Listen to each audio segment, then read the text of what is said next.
Gotcha. You too busy watching the Rio Pro? I am. Yeah, I've got it on my phone. Are you watching it? I watched, had to take Hemingway to the doctor, so I was watching it there. Okay. Is she all right? Was it an allergy appointment? Yeah, allergy appointment. Okay. But the last one, Good. done for a year. Her allergies are healed. Apparently, they're on the way to being healed. I guess it's just she got leveled up to whatever final dose of this thing. It's just like a mix of cashew and walnut. And I just have to put it under her tongue for yeah, I guess. And it slowly over the years, your tolerance just keeps building. Cashews and walnuts are already outrageously expensive. I wonder what the doctor's version costs. Man, it's outrageously expensive at times too. Welcome back to the grid. It's June 26th. There's simultaneously 2025. There's simultaneously two surf events happening right now. One in Waco, where Matt Meola just set a potential I don't know what. I want to say world record, but it's probably not that. It's viral He made air a that he just viral stomped. air. He Is just his made a viral air. is his air more viral than whoever that 18-year-old Australian kid's? It is. I mean, it's right Really? up there. You haven't seen it? 30, No. 35 minutes ago, he stomped it. It's the same. It to me, from my eyes, and I know nothing about skating or snowboarding, it looked the same, but with an additional 180-degree turn. Did he grab the tail as well? Stale fish grab, flip, plus a rotation. Could your eye and brain comprehend what he was doing? My eye and brain couldn't comprehend Hughie Vaughn's, but since Hughie Vaughn's has been logged in, now I understood what Matt Miola did. Okay, so Huey Vaughn helped helped Hughie teach. Hughie Vaughn broke the 5 minute mile. Yeah, yeah, and now everybody's doing it. Now it's Yeah. no problem. 2 days later, boom, another one happens. I mean, I would expect Matt Miola to have done it first because he was probably on track, but there is something about somebody doing it first, you know? Here's a question for you. Both of these events are on at the same time. We're gonna assume that the World Surf League is getting more watched just because it has a broader reach. And Stab High, you got to subscribe, right, to see Stab High. This is not Stab High. This is the Swatch Oh, Nines Swatch event. Nines. We Yeah, should be promoting the Swatch Nines event. we are right now. Wonderful friend, Laura Bodmer, does their marketing. And yeah, so it's at Waco too. I did not realize that it was at Waco. Yeah, it is.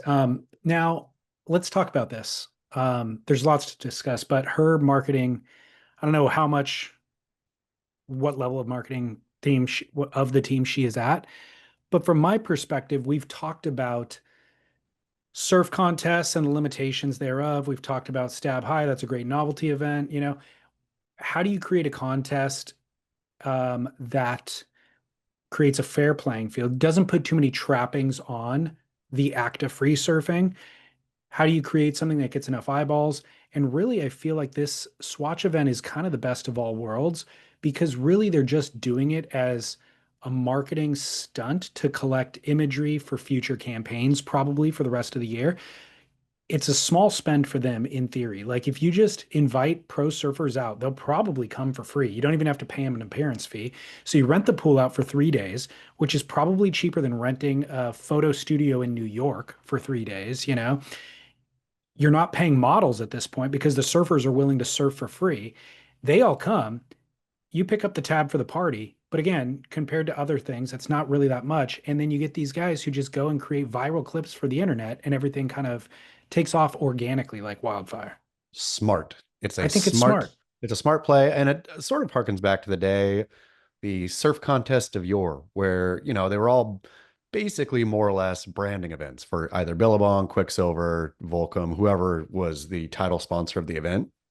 Uh, and I guess in Dream Tour days, then it kind of got more serious about the surfing itself. But yeah, there's something about let's just use them, call them what they are, call them marketing. Doesn't need to be a official sports league. No. And again, there's something that undercuts the original effort once you put contest jerseys on and make it a contest. Like there's something directly in conflict with contest and trying to see the best surfing in the world somehow. And there's no contest format for this Swatch Nines event, but there are awards given for the best air. and the MVP and all that sort of stuff. So it still inspires everybody to go out and try their best, but without necessarily creating the pressure of trying to beat somebody right now in a 10-minute format or something. Well, again, and what I was going to get to was earlier. Uh, I'll go check this Matt Mayola air out. I can't wait to do it. But also that Matt Mayola air on social media, across YouTube, any platform you want, uh, I guarantee will get more views than every bit of action from today's Rio Pro, all combined. I would bet, like on the socials. Not even up for debate. Like 100% that's true. It'll get more views than the entirety of the Rio event on all platforms and all posts. Yeah, I mean, that one clip. yeah, yep, So I think that kind of says it all. I am going to, while we are talking, try to get this up on our screen. Um, by the way, I love seeing Matt Meola being celebrated and nailing it for because sure. he's always been right there. And I don't know, at times I guess he's gotten his acknowledgement, but you almost can't give the guy enough acknowledgement. I feel like Matt Mayola is one of those surfers who enjoys living his life more than he craves the plaudits and accolades and all that that go along with being the man, right? It feels like Nailed when it. I see him that he's in Maui pig hunting or whatever he does there. He's, surfing the places he wants to surf. It just seems like he is satisfied with what he has. Totally nailed it. I couldn't agree with you more. Like, if he earns a living off of it and he gets some accolade, I'm sure he's happy with it, but that's definitely not dictating his travel schedule or his goals. What's Now, the happening with other Lily question, Mayola these days? His I think songbird sister. I think she's having a banner year too.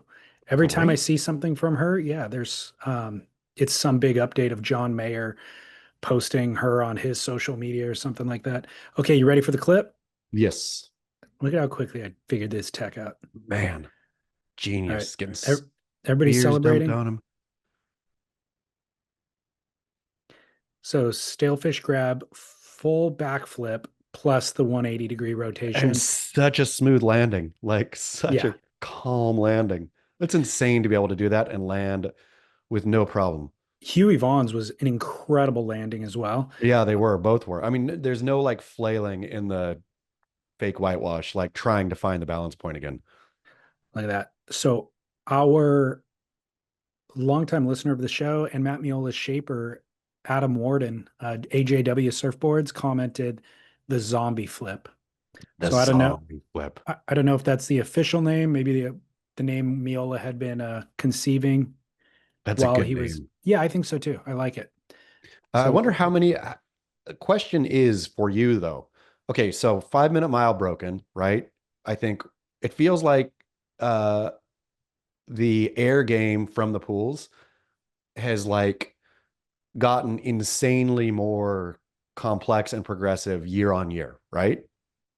Uh, yes, it's going to hit a stasis point at some point where it will go up incrementally, but it's not like in snowboarding, half pipe snowboarding, they're throwing whole new rotations on every single year. Uh, the tricks get more complex but it's, like to a lesser degree, I suppose, is this spike.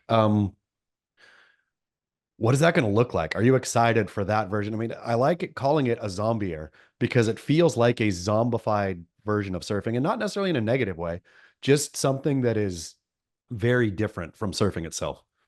so that was kind of my question is every other thing that I've seen in the pool, I was able to very clearly separate and be like, yeah, but it's in a pool. The flip that Huey did and now Miola's, it's kind of like, I think we can just call those the best air ever. I mean, we do acknowledge they are in a pool, but they still are the best air ever. I mean, It's like that crazy of an air that it just is what it is. I guess so. And I suppose it feels to me like we're coming down the bend of what snowboarding again does have of you've got pipe snowboarding and then you have kind of, big mountain freestyle snowboarding. And a crazy air done in a pipe is different than a crazy air done on a mountain. But I think people recognize them as they kind of I think there is like they people hold room for where it happened, right? That was a crazy pipe, blah blah blah, or that was a crazy you know, whatever, big mountain, crazy air. But I think the big mountain ones are the ones considered, I don't know Gnarlier. that. But I then you just can't. Yeah, I don't know. I'm speaking out of turn because I don't know enough. But it seems that there is a difference there. uh, so yes, let me correct myself. There is a difference, and I still attribute way more difficulty to the ocean air because there's that many more variables. You don't know when that section's coming. You have to be prepared for it. And then you can't plan out the rotation that you're going to do like you can in the pool. You have to kind of improvise. So there is a distinction. However, what I meant to say was when Hughie did that air in the pool, it was so impressive that Hold um it against him. I didn't hold it against him. That's what it was. I mean, I feel that that's what they're doing now. They're raising the pool bar so much that it is wildly impressive, right? And you don't even need to say it's less impressive than there's not even that feeling. It's in and of itself wildly impressive, period. Because all other variations of airs that we had seen in pools up until that point were something that we had seen in the ocean, just a different kind of degree of Just a it. little bit bigger. This, never even seen anything done close to that in the ocean. I wonder. It's almost, you could almost make the argument this air never would have happened without having the pool to practice in. Well, for sure. I mean, that's what I think is there's no way. I feel back in the day when Albie, what was Albie trying, like insisting on going a five? He was trying Oh, to do a 720 and also a double alley oop. yeah. And so those like where he would set his mind to that and he would go out into the ocean and try and try and try and try, but those are all fairly normal, big, like crazy, huge, big, but normal things. What happened in the pool? There's no way I don't think you could draw that up and think I'm going to find a section that's going to allow me to do that. Well, Or, but maybe now that it's been done, people will go take that and say, oh, I see the kind of how he hit the lip and it was on this wedgie, da da da. I'm going to go throw one of these now in the ocean. I think for sure. I think like the section that they're doing those airs on are a section that they normally would have done a corrupt flip on, Yeah. or normally would have been an alley oop. That's the same section you then could do a corrupt flip on. Now they see that section coming and they know they can do this. Are all those, I know Meola has like super skate talent. Does Hughie have, they must, right? This is all coming straight from skate. Especially kids now, like kids do all those things. Yeah. I'm sure most modern kids skate as much as they surf. I mean, yeah, like I know Meola does, but Hughie has. There's no way you're thinking about those kinds of rotations just purely based on a surf background. I bet it's even a step further, especially Huey being from Australia, to where he's in the performance training academy on a trampoline with a Ooh, snowboard strapped to his feet doing could this. be, could be. Are you gonna like that surfer? It's hard. You can't deny it. Yeah, that's true. It is what it is. It is what it Now, is. sadly, both of these airs are still, despite how radical they are, being overshadowed this week by another massive whip that happened in Malibu, when one Laird Hamilton designed a hat with a spinning mechanism on top, like a propeller hat, and then attached a medicine ball to it, where he whips the medicine ball around, orbiting his body as a neck strengthening exercise. Perhaps the greatest whip of the week. Have you seen this? Yes, I mean, it's it's pretty amazing. impressive. I mean, this might have as many views. I watched this thing and I was happy on multiples. I think that's, to be quite frank, this happened. The biggest whip didn't happen in Malibu, but looks like it might have happened in Kauai. I want to think. You know his homes better than I do. I do. I know his Malibu home, and that's not it. Okay. Uh, so Thank you for the correction, by the way. yeah, it Want to was make sure we important got the spot correct. and important. Yeah, because I mean, if it's the biggest whip of the week, you don't want to misname the spot. But what I loved about this is Laird reaching peak Laird, like Laird not caring, right? Laird just doing Laird is a fun thing to watch. Well, like I often say when I talk about drinking road sodas or watching the surf contest while I'm driving my car, it's okay for me to do it. It's not okay for you, listener, to do it. So I Yep. don't want to steer anybody clear or steer anybody into tragedy. I think that goes for Laird. Whatever he's doing, it's kind of like we could knock it, except look at the size of his neck. And pretty sure I'm not going to knock that. It's just Nope. I can't do that. Nope. Like if I tried to do that, my neck would break in half and my head would go flying with the giant heavy medicine ball out into the Kauai woods. Has anybody ever self decapitated? It would be me. It would The be me if I first tried ever. that. Yep. Yes. We saw the Without a first ever blame. zombie flip this week and the first ever self decapitation. Like, but the thing with Laird, that would for sure not be a gimmick for him, right? I mean, his whole XPT training that he and Gabby came up with in the pool, we've talked about that, and it is here on the, it is, there's no way any sensible person would come up with that. It is fully functional. I'm sure great. I'm sure it's like the best training in the world, but they thought, okay, we're going to take dumbbells and just sink to the bottom of the pool and maximally stress our oxygen levels. And because that's what's going to regenerate, you know, got a whole theory behind it. Nobody was going to invent that. I like trying to think of the origin, just like we try to think of the origin of phrases in Don't Say Gay. I'd like to think that Laird was watching The Little Rascals and he saw a kid with a propeller hat and he just thought, I've been trying to strengthen my neck, and You there's no know, really effective exercise to strengthen my neck. you know, But it'd if be I better put than a propeller.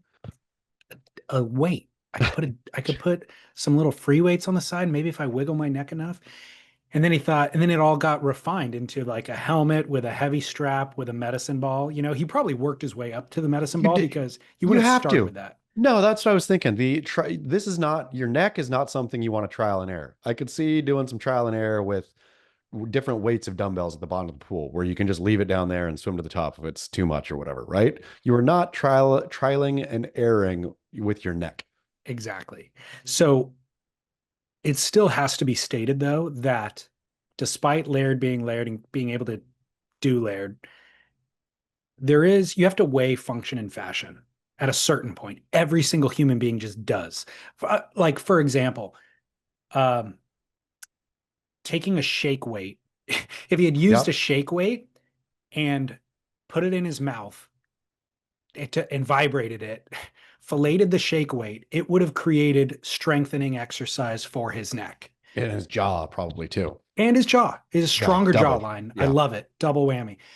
However, it's absurd. It's Yeah. too ridiculous. Not even Laird would do that. So he created an alter. So my point is, this is too absurd almost for anybody to do. We're giving him a free pass because his neck is hulking and he's Laird, but you still have to weigh function versus fashion. The part about the video though that is I enjoyed most at first viewing was I didn't have the sound on. Is there like a soundtrack to it or is there any Uh, yeah, there was. It was like um, Gabby talking in the background. Like she was talking to somebody and then saw what he was up to. So she just like filmed him and kept talking. So the best part of this, or what I picked up and made me laugh, is Laird is doing something crazy to build his neck. He's having the best time. He's like a 4-year-old boy in a sandbox, just nerding around and having fun. Like I saw a video on Instagram the other day, just one of those standard virals where it was like, you know, those trash cans where you step on it and the lid pops up.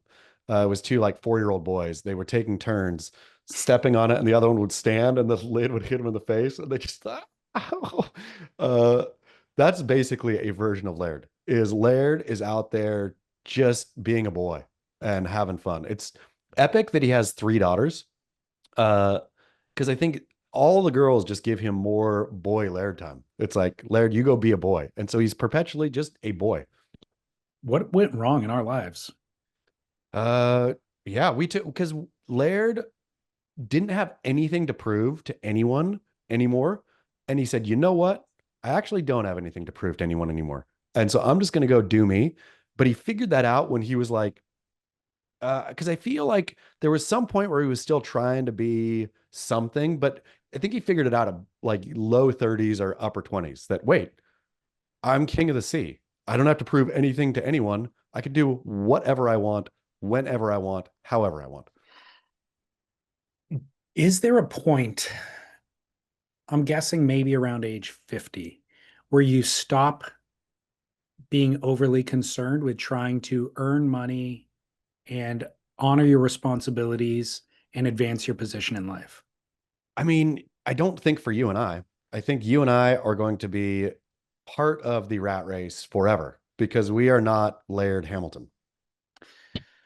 I need one of my family members to get super rich and then leave The that problem is inheritance to me. that'd be fine, but you wouldn't feel like Laird Hamilton because Laird Hamilton has achieved everything all by himself, basically, right? I mean, sure, his Billy Hamilton raised him on Kauai and blah blah blah, but Laird's gone out and that's what Laird said when we were talking. Speaking of Laird's wisdom, is you have to earn everything. You have to earn your sleep.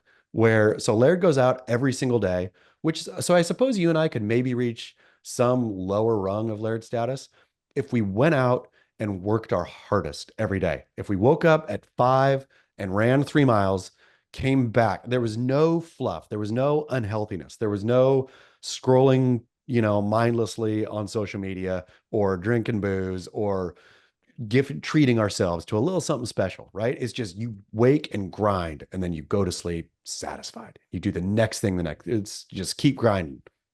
Well, yeah, because I've heard him talk about having a life change. It wasn't that long ago where he was drinking 2 bottles of Pinot Noir every single Yeah. night, and then, yeah, definitely made a radical life change. So even I think that was along with that came a lot of like lack of ability to regulate his emotions, and he was snapping at Gabby and Yes. stuff like that.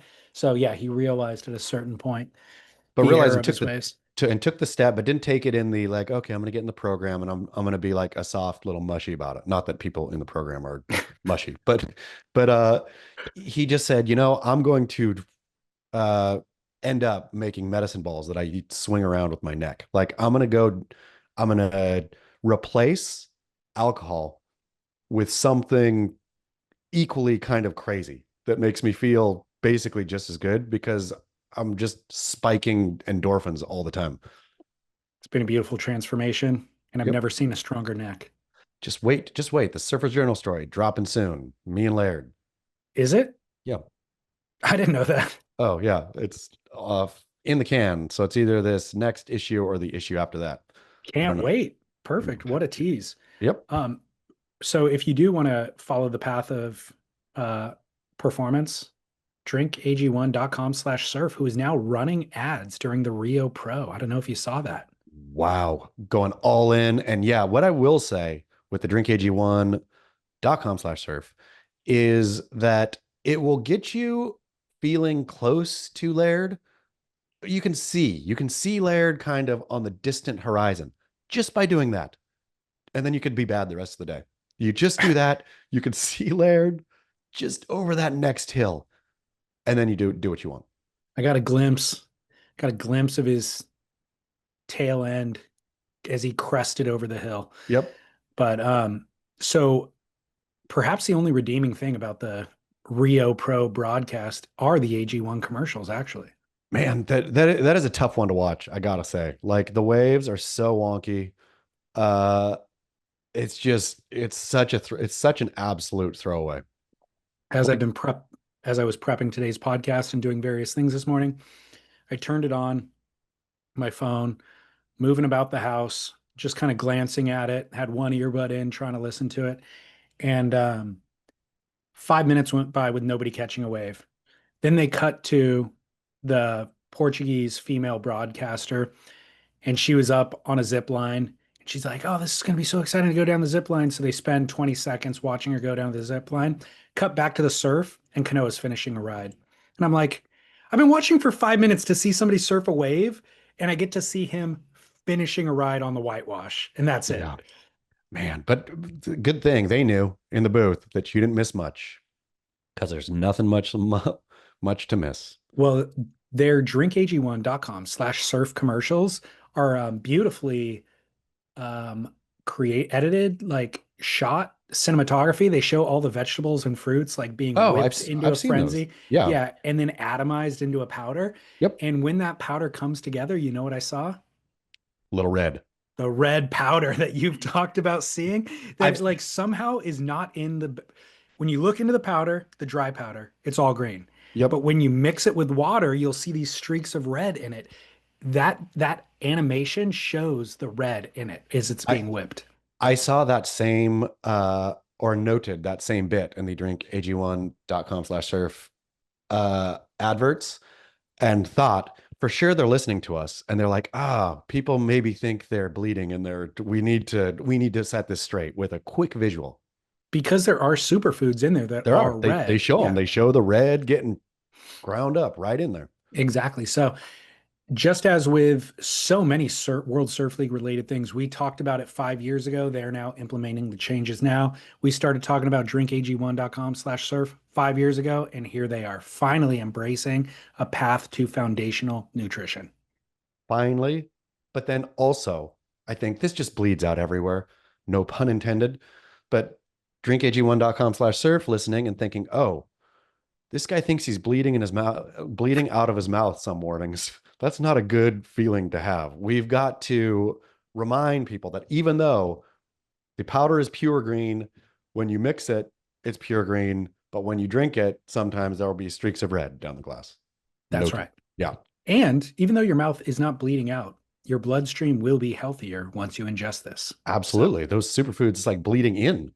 Exactly. Bleeding it. Um, Moving on slightly, Quiksilver named their new film featuring Griffin Colapinto, quote, young, younger. Oh no. Is it possible that they are trying to Troll embrace him? and rewrite the narrative of his young girlfriend? Uh that's I mean, okay, so Young, younger. that's insane. Like the amount of you just realize, I don't even know how to say it. The amount of lack of awareness in, I guess, people.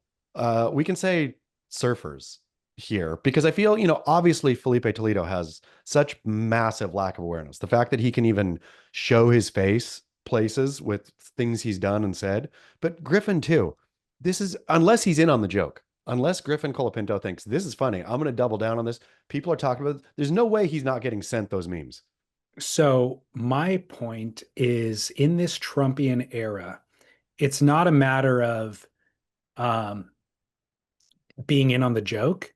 It's a matter of doubling down and embracing whatever it is you're talking about. You're saying it's negative. It's not negative. You know Yeah. what's cool is dating young girls because they are nubile and they are fresh and their skin is tight. Like this is it. You know what? My new film, Young Younger. Yep. That's what it is. You're gonna make fun of me for going bankrupt. I'm starting a meme coin and you're gonna buy it, Like that's what it is. Man, yeah, I mean, you're right. Well, good on Griff, I guess, for really, I mean, he's just, if I hear though, here's going to be my one piece of business on this. If I hear that Griffin has his feelings hurt through back end of getting fun made when he named his film Young Younger, then I'm going to say, I'll be mad at Griffin Colapinto at that point. You're right, because the one bit of evidence that flies against what I'm saying is him writing that "woe is me" Instagram. Exactly, exactly. He was so unless he thought he wrote that what was me Instagram, he looked at it a couple weeks later and he says, "You know what? That didn't age well. Me being, what am I whining about? I got the world on a string, right? I Yeah, got everything. yeah. Screw him. I'm gonna double down." So I hope that that's the path he's taking. If there is yet another, sad kind of thing, or if I even hear a whisper that he's sad about something, I'm gonna let it fly on old Griff Colapinto. I don't want to, but I'm gonna have to. You might have to. Yeah. So, to be clear for listeners who are late to this conversation, Griffin Colapinto was dating a girl who was in high school and she just graduated. So now she's out of high school, but she was in high school when they were dating. And she Yes. posted her prom photos while he was competing in Australia. Yes. Yes. So I think maybe now that all becomes a distant memory. She's Nope. just a young hot chick. She's not in high school anymore. Nope. That's his new narrative. Nope. I mean, he could try to write that narrative, but that is not the truth of the matter. We have discussed, and I felt we really came down to the absolute truth on this. It's life experience, right? And so, I know. Ethan Ewing dating Sawyer Lindblad, who is 18, and Ethan's 26. So I think this is the same exact age. She's 19. She's 19, Sawyer. Sawyer's 19. So Okay. close, but It's close. So not even as bad as Griffin, but close. But totally fine because Sawyer Lindblad has worldly experience. She has been spent the last X amount of years traveling the world. She's a professional. She has a job. She's a professional surfer. She has, brand responsibilities. She has lived life. High school girl has lived zero life, and she still hasn't lived. Now she's in her, I just graduated high school summer. That's almost worse. The just graduated high school. Now I'm having my summer before going off to, what is she going to do? She's going to go off to college.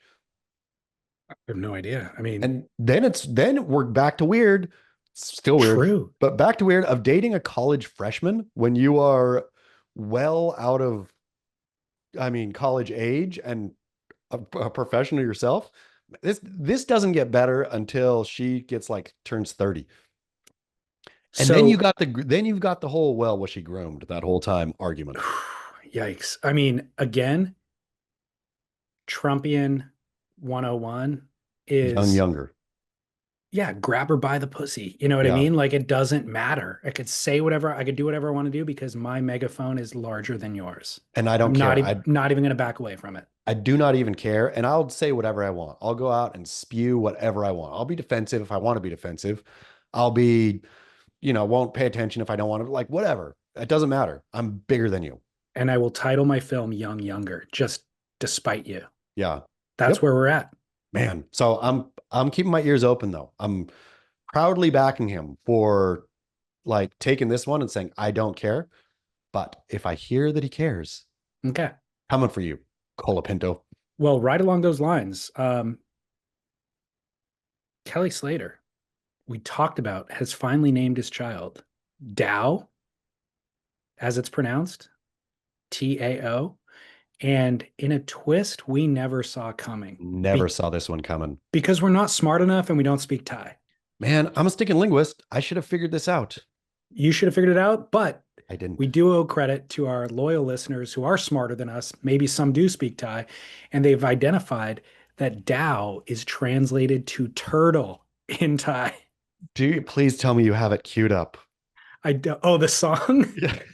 Dang it. Shoot, I should have. I got it. I can do it quick. So as we keep going here, it got funnier the more I thought about it. And I was hoping we were going to talk about it today because I was waiting to do a Beach Good story on it, but wanted it to be related to the pod. In any case, what makes this the best? It's not like, oh, in Polish, Dao means turtle, or in, Slovakia, Dao means turtle. No, in Thailand, Dao means turtle. Well, what's in Thailand? The surfboard factory that Kelly Slater owns. The Yes. Firewire factory is in Thailand. And so it feels almost purposeful, to be quite frank. It feels like he named him Tao after turtle. It's unbelievable. Yeah. There's no coincidence anymore. The Turt Moon sandal, it's all connected, and we identified it early on. The photos of him wearing the turtle shell on his back, I mean, it's clear as day. Okay. So go ahead. Do you want me to play the song or do you want to go ahead? Real quick, so people can think about this while listening to the song, and then we'll come back and discuss it. We're mocking Kelly for this kind of, obviously we are, making fun of Kelly for this, for his turtle obsession. Are we not bullish enough on turtles? Should we all embrace turtle more? Are we missing out by thinking, oh, look at Kelly liking turtles so much that he names his son Turtle in Thai, makes a turtle moon sandal and all of it? What if we're shortchanging turtles? I will think about this and I will develop a response as we listen. Hey Kelly, you're so fine, you blow my mind. Hey Kelly, hey Kelly. Hey Kelly, you're so fine, you blow my mind. Hey Kelly, hey Kelly. Hey Kelly, you're so fine, you blow my mind. Hey Kelly. Turtles, turtles, turtles. Oh, Kelly Slater, I like turtles too. Talk about the turtles and you talk about the moon. Oh, Kelly Slater, I like turtles too. He likes turtles, she likes turtles too. Too. Let's talk about the tour. Let's talk about the show. Let's talk about Portugal. Yeah, you didn't go. We gave you a wild card. It made the others pissed. Now you're down at Snapper like a true narcissist. You needed a wild card, we said, here you go. You finished with the 33rd, that's 3 in a row. You went to Middle East, you gave him Kelly's wave. Outer known should know, Malaysian worker slave. Kelly Slater, I like turtles too. He likes turtles, she likes turtles too. Oh, Kelly Slater, like him on the moon. Oh, Kelly, Kelly, what do you do? Kelly, Kelly, what do you do? I mean, that was a year-old references in that song. I feel like DJ Seaweed, you have so much more fodder to do a round 2 or 3 of this. Absolutely. I mean, with Turtle Slater.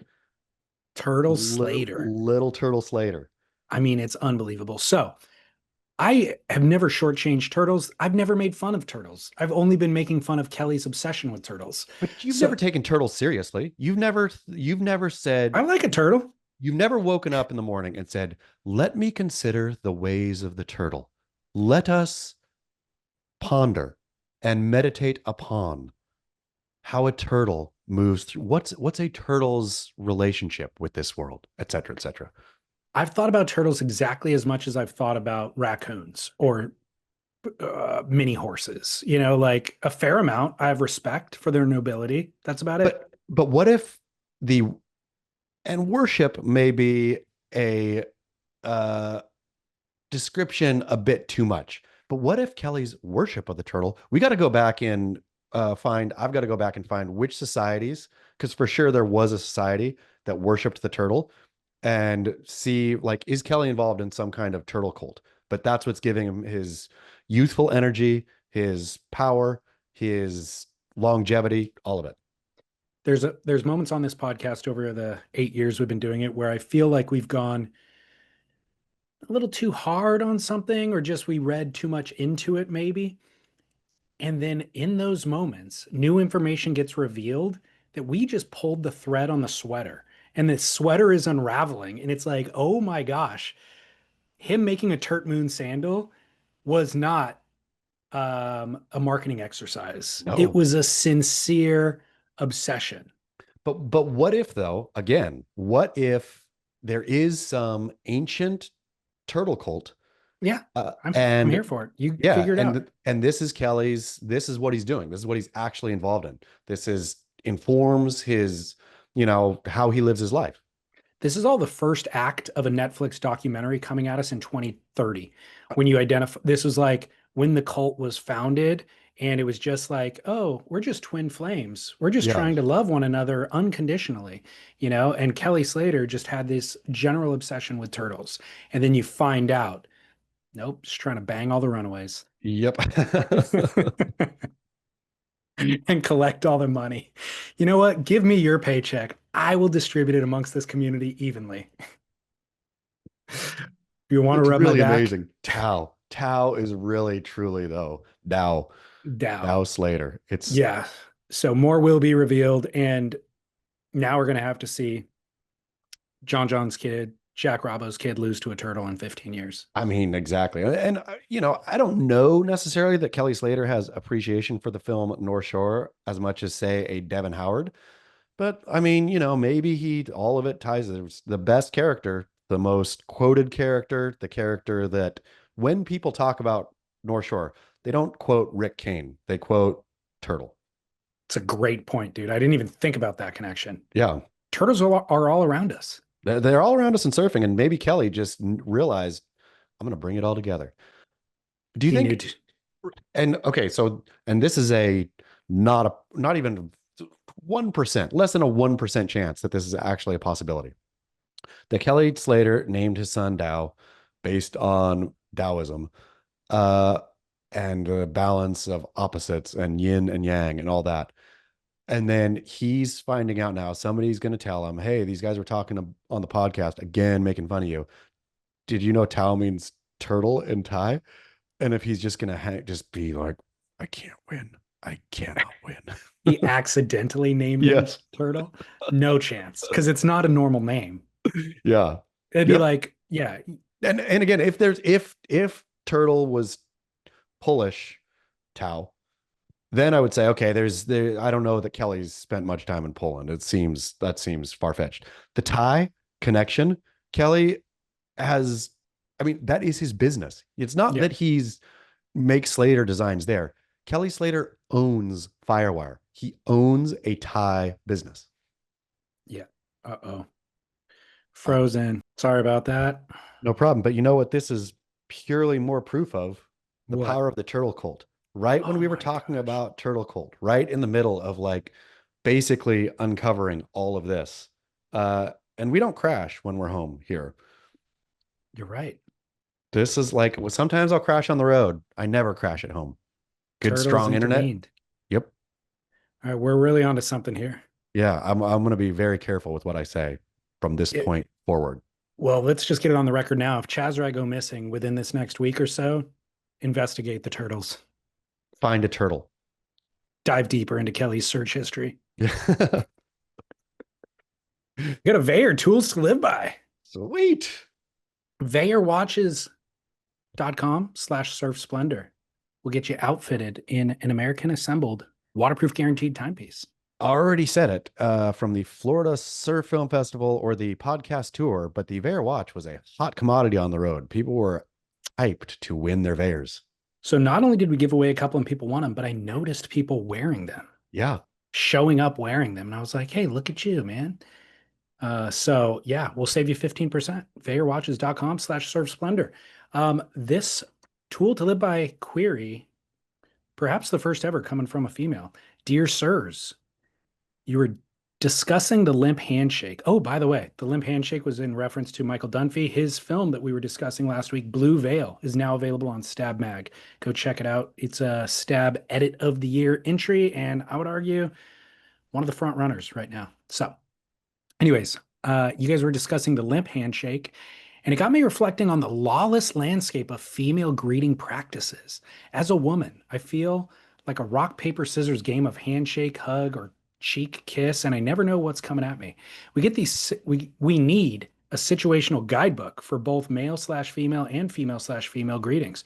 For context, I'm from New England, the land of the Stoics. I now live in Australia, the land of male kissers. The handshake. It often feels very masculine when not in obviously formal settings. I've never shaken my mechanic's hand. If I ever shook a plumber's hand for a job well done, I'd feel I might as well start flexing my chest and calling people boss. Does a self-actualized woman give a plumber a hands-free cheek kiss? I feel like there's this vast ground zero arena in which a smile and the right words are sufficient, or do I need to sack up and stick my hand out there more? The hug, stock standard for the female kind, the natural reflex. Good for greeting most species of people, but here's where it gets tricky. Work often puts me in informal settings where I'm in job mode, but most people around me aren't. I'll jump down a tier to the handshake, but sometimes the dude is faster to the draw and might give the ... hug/cheek kiss combo. It doesn't bother me when I receive it. It feels friendly, nothing more. However, I cannot fathom laying one down. My subconscious thinks that cheek kisses are for your lover, grandparents, dogs, and babies. I don't think I've ever reciprocated one simply because it would take too long to get into the position. Then it would be weird. Talk about finding ways to slow down time besides getting barreled. Try figuring out your body from beneath the arm of a near stranger to get your mouth up to the level and correct angle to side of their face. You must have grace. Thank you for your work, Tay. Man, Tay, I read this and broke out into a cold sweat. I think that the work we do is so fine and so good. And then this was like one of those infinite where power, I guess powers of, right? Where 2 to the power of 2 is 4. 2 to the power of 3 is 8. 2 to the power of 4 is 2 times 2 times 2. 2 times 2 is 4. Times 2 is 8. Times 2 is 16, right? And so it's like this crazy increase. It's not just going up small. It is going up massive increase, right? In complexity. with each one. So the handshake, there's this field that you have to operate in. We figured it out with the handshake. Good firm, not too firm. Then you add handshake versus hug. Now the possibilities are twice as infinite, or I mean, like 8 times as infinite. And then you throw cheek kissing in, and it's like a billion times. 1 second. Could I take this Yeah. real quick? Yeah. So I laughed throughout the email. Love it. Never considered the complexities of the greeting. For men, I think I don't know why, there's less. I guess the men are the ones dictating this, and that's where the discomfort comes in for the female. You know what I Well, mean? but I would Like, say, but here you go. Uh, on this. So I read her email just right on the heels of having a mishap. Took kid down to the beach, was walking across and saw good friends who I haven't seen in a while. They're like of that, like our kids grew up together kind of when from early ages, but then haven't seen him in a while, but are still close, and have a good time at a party and da da da, but then don't see him for a long time. So I go up, shake dude's hand, uh, go up, stick the hand out to shake his wife's hand, and she looks at me like, "What?" and says, "Come on, hug." And felt so awkward and bad. I was like, does she now think that I was like dismissing the closeness of our friendship, that she's kind of a stranger to me now? Or I had to rethink it a lot. So she dictated in that okay. one that I mean, I guess I stuck my hand out, but she said, "No, that's not what we're doing." So that was kind of my first thought too, was I think that women might do well to instigate the posture. Yeah. But And I know she's saying like in a work environment, there's kind of a code of conduct, I guess, that you want to abide by. But even then, I think that you can dictate the terms and uh, there's a way that wouldn't be off-putting to the recipient of it, just like you Chaz's you know example. you know what we need to do? We need to make an academy for handshakes or for greetings, a greeting academy where you get a different belt, right? And then we have like masters come in and teach you how to posture yourself in the room or vis-a-vis the person for the kind of greeting either you want to give or want to receive, right? Where you are just you're like a airbender of greetings. There's never any doubt, there's never any question because you in your vast skill, your oriental martial arts skill are making what's going to happen. Don't say Oriental. I think Oriental is one of those ones that's so weird because it's totally fine. People like when I drive down to San Diego, it always seems weird when I drive down to San Diego. Maybe it says Asian food district. I think it says Oriental food district. They're working on replacing those signs, I have a feeling.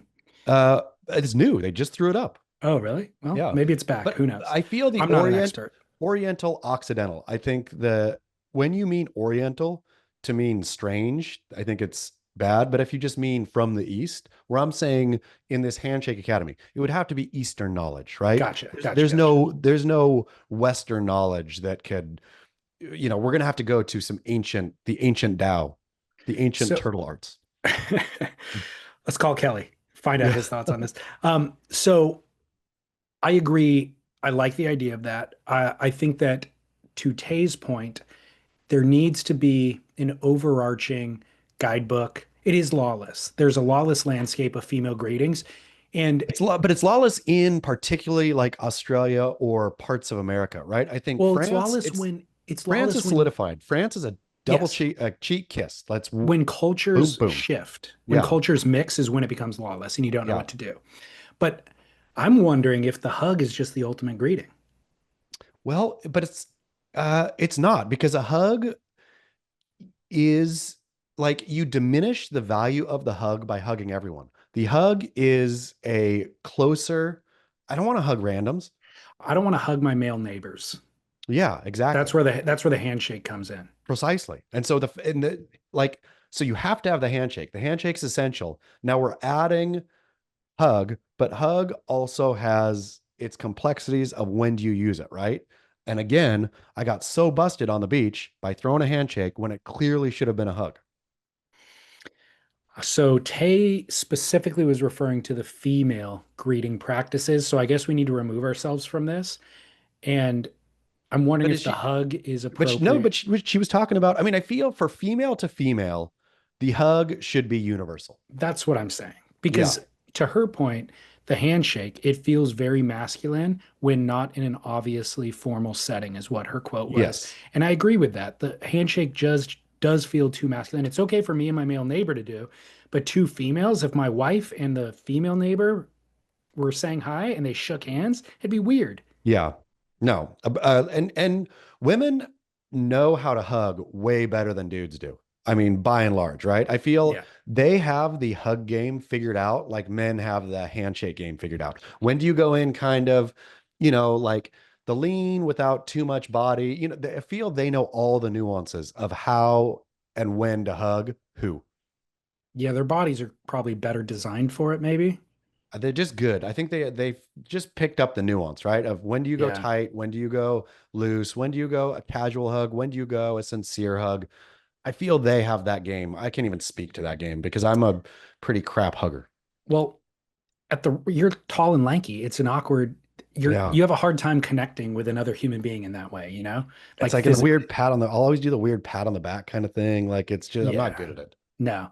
So at the risk of alienating or vilifying entire cultures, I'm gonna go ahead and say that the cheek kiss, it's just too much. Like there's too much to be left missing or not misinterpreted.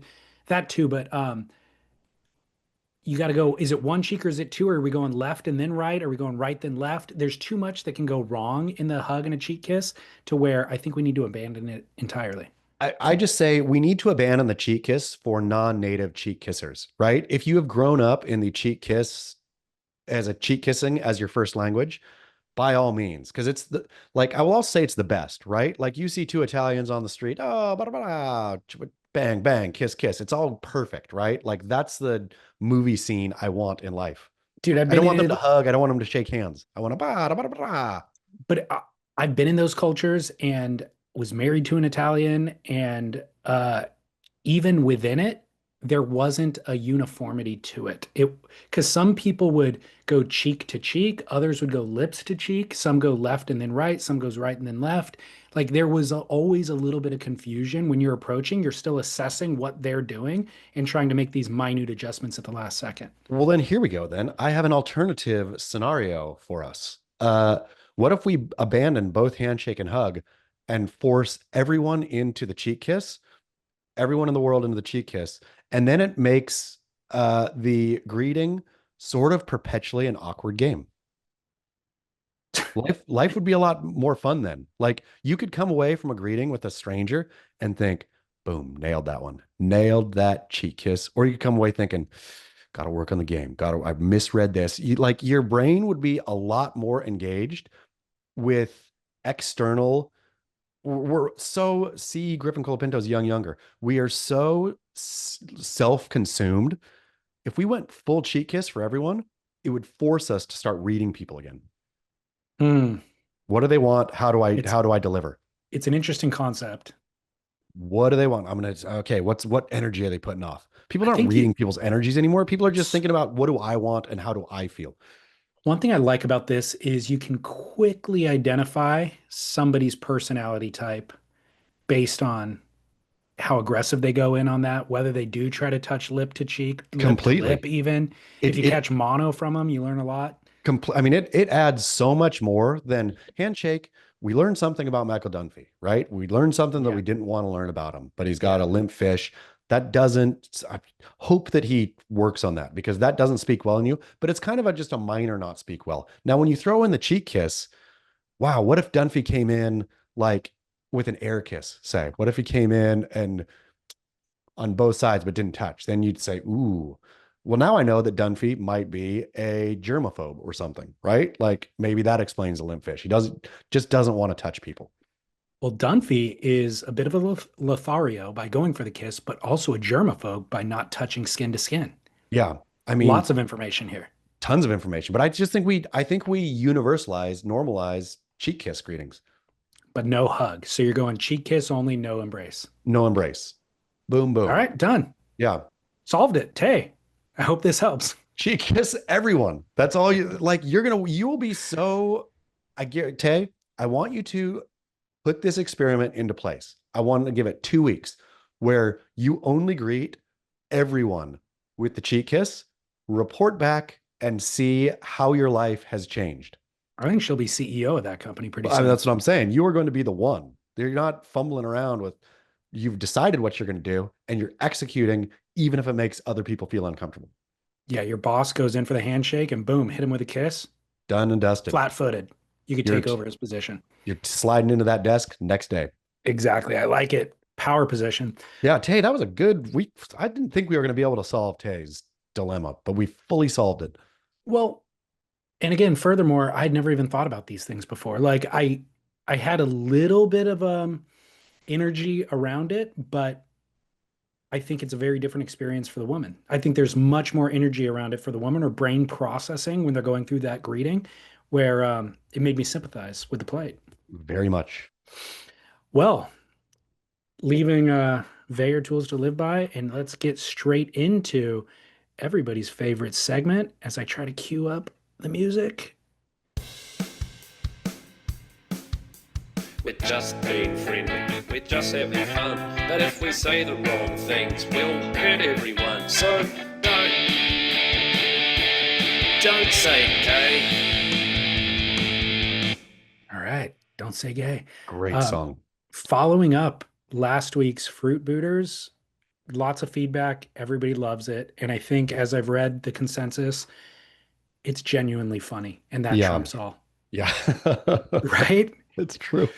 Like certain things that Indian Summer isn't particularly funny. It's kind of offensive, like whatever, Fruit Booter is just very, very funny. It rolls right off the tongue. So it's staying. Yeah, great. Fruit Booter stays officially. This week, quote, "You guys keep pussyfooting around discussing pussyfoot in your Don't Say Gay segment. Well, let me cut in line here and offer up, quote, sourpuss. I don't use it often, but when I do, it's impactful and there's no other term that can replace it. The only problem is I checked the origin, and sure enough, puss started being used in the 30s to refer to lips, with a very literal reference to another part of female anatomy. So the one-to-one reference makes me feel less inclined to use the phrase. Sourpuss may be exiting my lips even less frequently, unless you advise otherwise. Work." Okay, so here we go on this one. Let's start with pussyfoot and getting into sourpuss, right? Sure.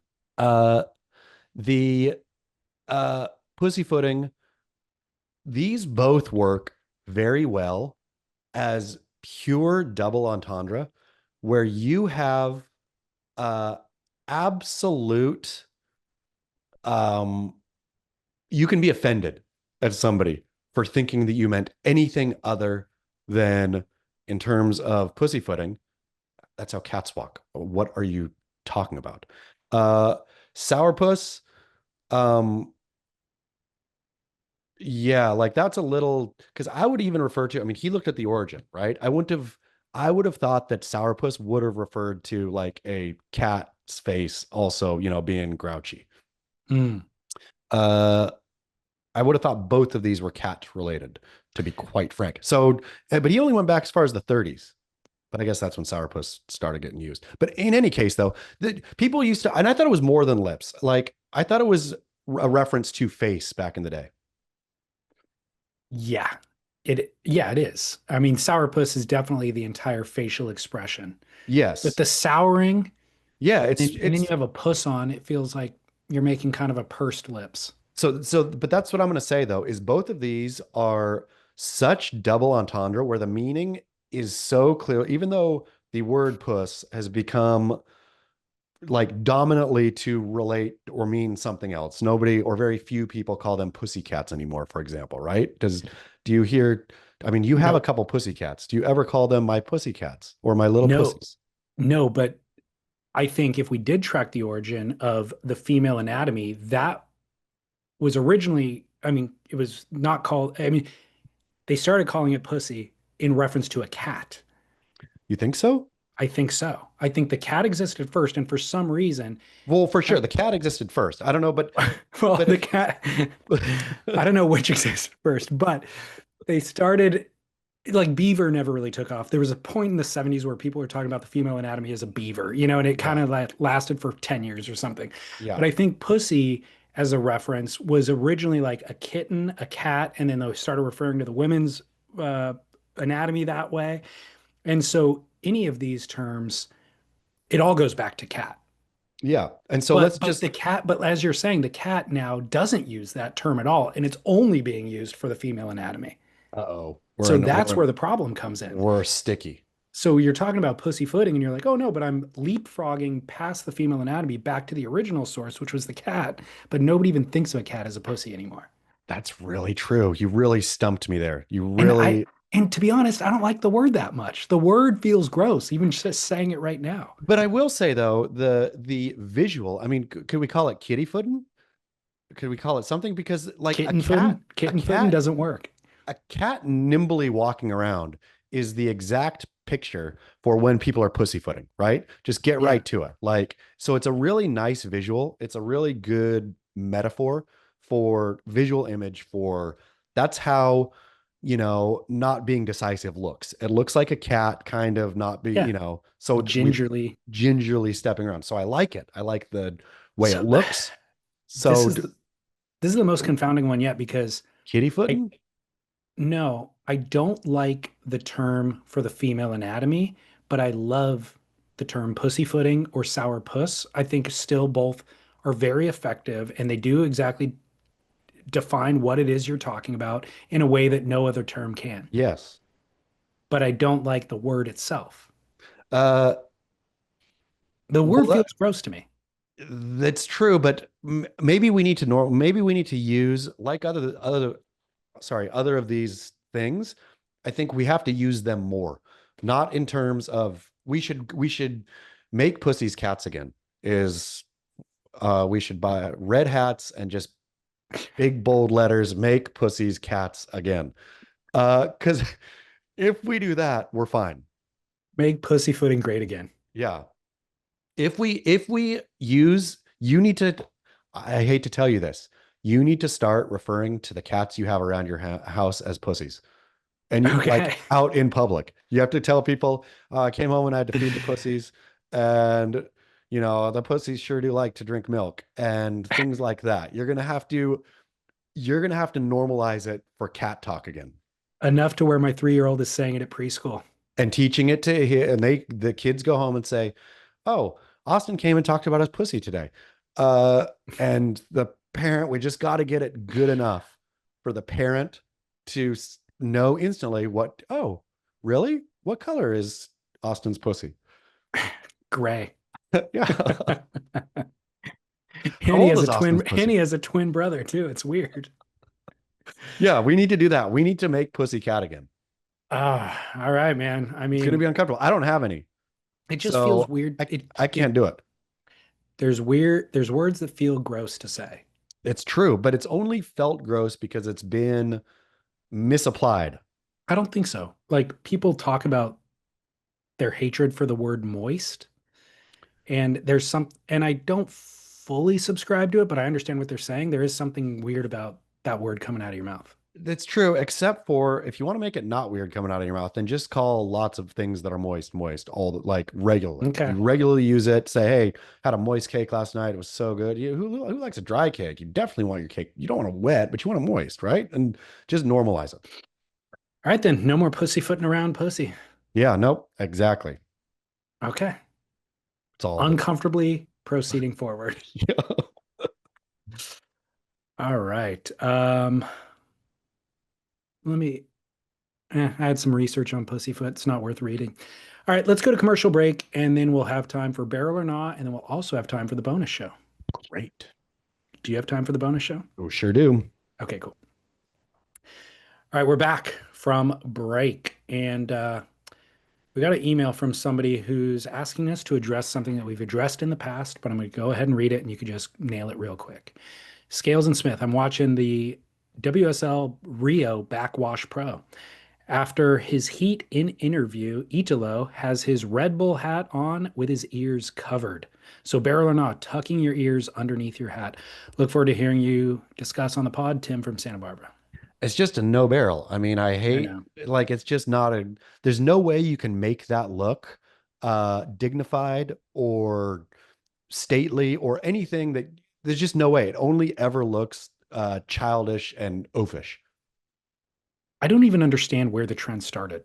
I mean, I think I have a weird shaped head for hats too, right? Like some people just, I'm sure Italo does too, where it just looks weird. And so you think, okay, if I'm just sticking my ears under, maybe my ears stick out or my head look, whatever. I think certain people have heads that don't work great with certain hats, but that's never an option.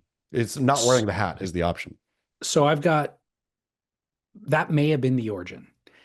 But then Bobby Martinez with big ears and Italo with his big ears tuck their ears in because they saw somebody do it one time. Because a hat fits inside of their ears, but they're doing it as like a fashion statement, but it's a terrible fashion. Yeah, you just look oafish no matter what. Yeah. No Stop barrel. doing that. Yep. Dum No dums. barrel. Okay. Moving into the actual three barrel or nos from today's show. First one comes from a listener. It is a call, and it's a modern dilemma, I think, that we're going to have to confront here. For the grit, barrel or not, dash cams on your car, I feel like it's a good idea for insurance purposes or if you witness an accident or something. But on the other hand, I also feel like once I put a dash cam in, it's sort of inviting something to happen to my car, So I feel weird about wanting to put one up. Like, should you have one, or does that just invite a problem? Thank you. You have thoughts?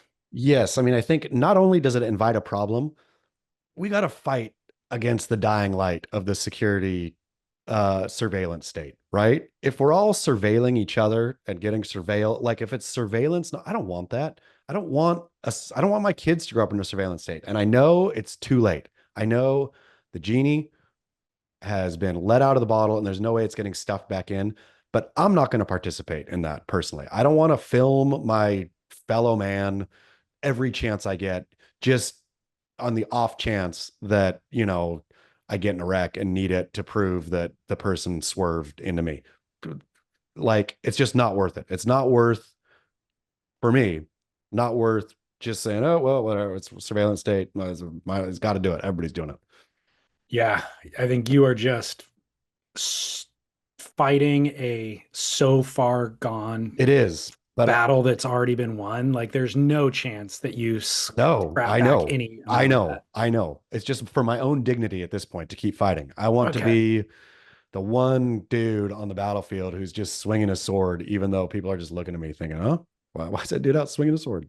Good luck with that. For me, the concern here is amount of work.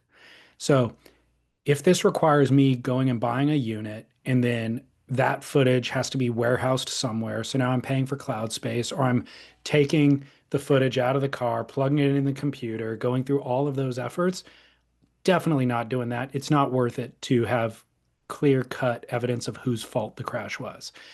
But with modern Teslas that just seem to be recording everything somehow and all the footage is stored somewhere automatically, that I'm down with. That I'm I kind of wonder like, what well, if you're doing all the work for me, by all means. what's happening there. Is it erasing itself out every 24 hours or something? I have no clue, dude. Or is it like on a perpetual? There's no way there could be that much storage. I have no idea. Yeah. Tesla owner, call in and let us know, or a Rivian owner or an So, EV owner. so here's the part that I really am confronting that relates to what you're talking about, which is my argument of make it easy on me and I'll give you everything is a real problem. Yeah. And we've learned this with Apple, Google, Facebook for sure. Facebook's the biggest culprit.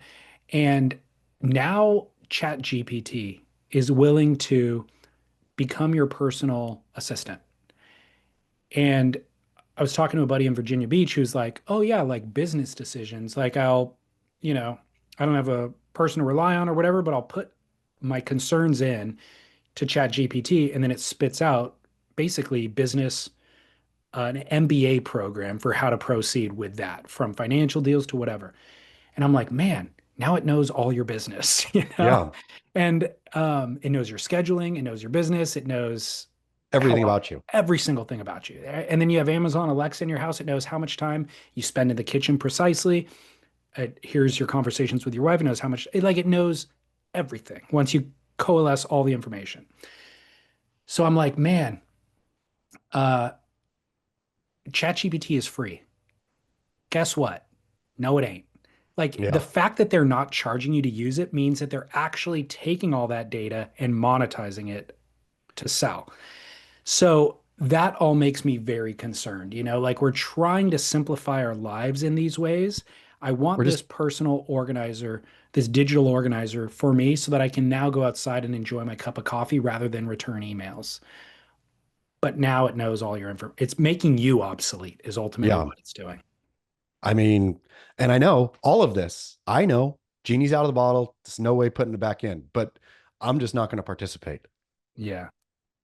Yeah, it's a real question. I don't have a Yeah. dash cam, Not getting but one. yeah. All right. Not that we solved that other than we're against dash cams, but gave everybody more to be concerned about. Yep. Here's kind of a polar opposite take from our favorite TR and the DR. DLS and chats. TR from DR.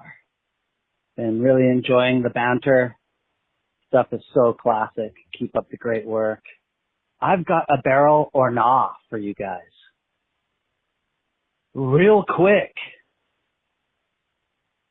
The saying real quick is something that a lot of people don't realize how much they use. And whenever I do my surf trips, which are in the third world where I've been full time for many decades, the first little pep talk I give everyone when we all get in the car and we start driving down the road, I say, all right, guys, so there is no real quick. You guys probably don't understand how much you say the words real quick, but everything in this part of the world is real slow. So if you want to stop by the store, don't say, can we stop by the store real quick? Just say, can we stop by the store? Because in this part of the world, everything moves real slow. And that's just normal. And hey, if something gets done quickly and efficiently, that's not normal. So, real quick, barrel or nah, work. By the way, I love how his cadence of speech reflects his ethos, Yeah. his go slowly ethos. Love TR and the DR. Thank you so much for the call. And I like the example you used because when I was listening along at the start, I was thinking of on the pod, I probably say real quick all the time in terms of real quick, and then get on to a subject that's probably not real quick. It is No. a detour that is winding who knows where. Real quick. So, and then let's go do this real quick or whatever. Yes. That's So what he's saying. the reason I wanted to play that is I think he tapped into something pretty profound, which is it's signifying a value of our modern culture, which is quickness is valuable. Like, let's do this real quick. I'm not going to take much of your time. We can fit in more things if we do everything real quick, which is a plague. And Even if you're not doing it real quick, you're prioritizing quickness. Even if you say, hey, can we run to Home Depot real quick? And you spend 3 hours at Home Depot. You still say the real quick, right? Yeah. Because that's a value in society. Yes. And so I think TR taking umbrage and just saying slow is okay, especially if you're not actually being efficient with your quickness or getting anything done, slow, it has value. I like that. I love the idea of embracing a slower pace in this modern world. I'm down. TR and DR. I think you identified something essential. And I think even if we take the real quick, like some of these things, if you just take it out of your vocabulary, Yeah. it's going to be hard to take out, but you take it out of your vocabulary and you don't have to say, hey, real slow, or can we intentionally do this or that or the other thing? No, don't replace it with anything. Just take out the real quick. I like it, TR. Barrel. Words matter. And I think Yep. words manifest into reality, So yes, take the words out, don't value it, and instead value Quality. quality. Yeah. And I was talking to a guy yesterday who was like telling me about back in the day, spending 3 months in Lenox, camped out in a tent and surfing. I was like, 3 months. Like, how do you carve out 3 months? And he was an adult at the time, but young adult. And I was just like, the idea, I couldn't even wrap my mind around Yeah. the idea, just because every day is laden with so many little minutia. But then when I think about it, like, how far do I really move the ball forward in any span of time? And maybe not much at times, it's just a lot of, I don't know, Real quick and wait. treading water. Yeah, real quick and wait. And a lot of maybe scrolling the phone in between to uh, stave off, I don't know what, like, so I like the idea. I'm going to try to embrace the real slow. Me too. I'm just gonna try to drop real quick. TR. Thank Me you. too. That's the first step. Yep. First step is acknowledging you have a problem with real quick. Second step is dropping it. Yep. Okay. I'm going to pull up a photo for you, I guess, while I read this one. I think the photo might be really helpful. And try not to laugh. I Okay. just saw this. Okay. Barrel or not, Italo's cultural appropriating haircut. I stayed quiet when you spoke about his roid-enhanced photos of his thighs, and again when with his glistening ab selfies, and yet again when he revealed his new chin. But this latest cologne advertisement with his low fade lineup, shortcut, matted forward hair into the world's shortest bangs is my last straw. While it seems superficial to judge someone for their haircut, in surfing, style is everything. And Italo looks like he just photoshopped Drake's hair onto his head. I have secondhand embarrassment. And wasn't his hair curly just a minute ago? So barrel or not, loving hip hop culture so much that you steal their haircut. Okay, so I'll have to differ here with dear listener on. I don't think this is a hip hop haircut. This seems like a Caesar cut, even of. I mean, this is Great just. call. This is whatever it is. It's a horrible choice for Italo. And what happened to him? Like, look at that face. Is this photoshopped? This looks like an AI image. Yeah, is it? So I mean, I can't answer that definitively, but it looks like this cologne brand said, we want to do a deal with you.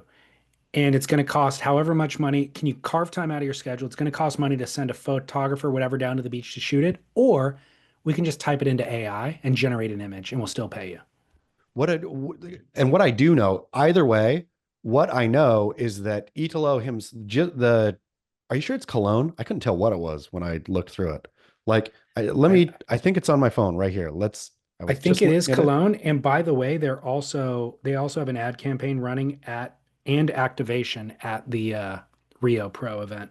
Okay, hold on. Let me find it here. I saw Kaipo riding a fake surfboard branded with this cologne brand in a blue room. Like, they went all in on activation here. Where I can't even find where it went. Okay, I'm pulling it up right now too. Because Italo has it on his own. There we go. Italo says the freshness of being number one coming from the sea. When Natura Kayak joins the journey, every moment becomes even more special. The story is just the beginning. So you're right. I don't know if it's cologne either. I like the way he's holding it, kind of. I thought it was water, maybe.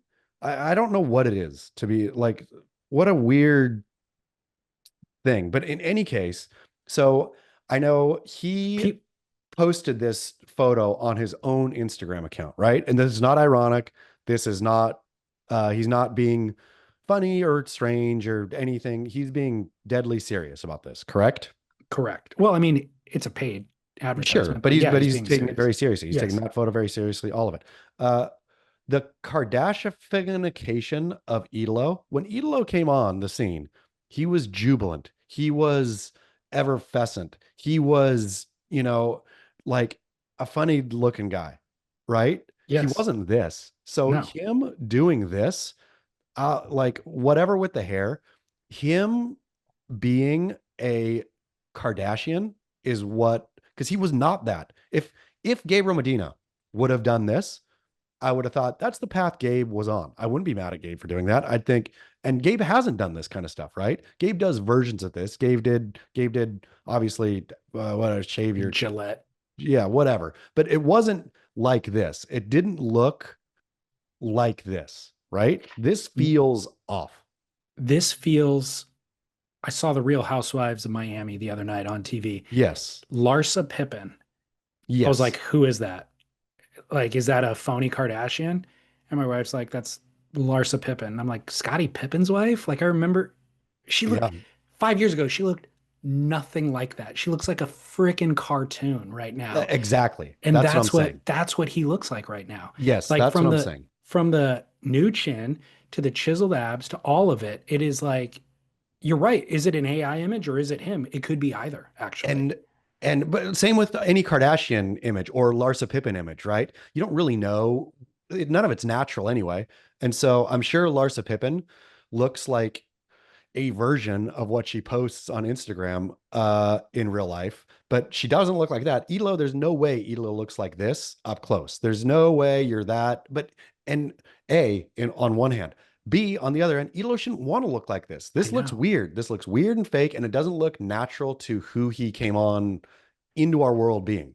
It's really, really bizarre. And when I hear people talk about, when I hear old surfers who like Dave Parmenter, who got disillusioned with the professional surfing and the way that the industry went, I go, oh my God, I'm so glad you're not paying attention now, because what we're seeing now is such a farcical, I don't know, look at the funhouse. It's a funhouse mirror reflection. Look at the ear loop he has. I know. All of it, dude. The thing is that Italo also has many, many, many talents. Italo thinking that one of his talents is also being really, really, really, really, really good looking because you're fine. You're not ugly, but you were never a like super handsome dude. But the way that society values the values of society now make Larsa Pippen think that she's beautiful. Yeah. You know what I mean? It's the same thing. But it just makes me sad that Italo fell down that track. It makes me super sad too. And then the other thing is this exaggeration of everything is also the way that he's surfing now. It's like you have this immense talent, and if you just exhibited like this tiny amount of humility, I think the surfing would be that much more incredible. But this overamped desire. And by the way, I know Red Bull gives you wings. His Red Bull is somehow juiced with double the amount of whatever that anybody else's Red Bull is, because he's going off the rails on it. It's strange. Italo, come back to us. Come back to human life. Leave this aberration life behind. It's disconnected. Like it's not connected to what I know a human to look like or what I know surfing to look like any longer. Or Italo to look like. No, it's bizarre. No Sorry, barrel. Italo. Yeah, all based on the one false move was the Caesar haircut. Yep. Turns out. Nope. After everything else, the Caesar haircut with the world's shortest bangs did you in. Brutal. All right. I'm all worked up. Time to go over to the bonus show, I think, right? Great. Excited for the bonus show. Everybody get over there. Look, if you feel like today's show was salacious, we held back the good stuff for the extra fine grit. We're only giving the dribs and drabs here now. The real juicy meat. We're giving you the grit. We gave you the regular Red Bull. If you want the Italo's version, come get it on Extra Fine Grit over on Patreon starting now. It worked.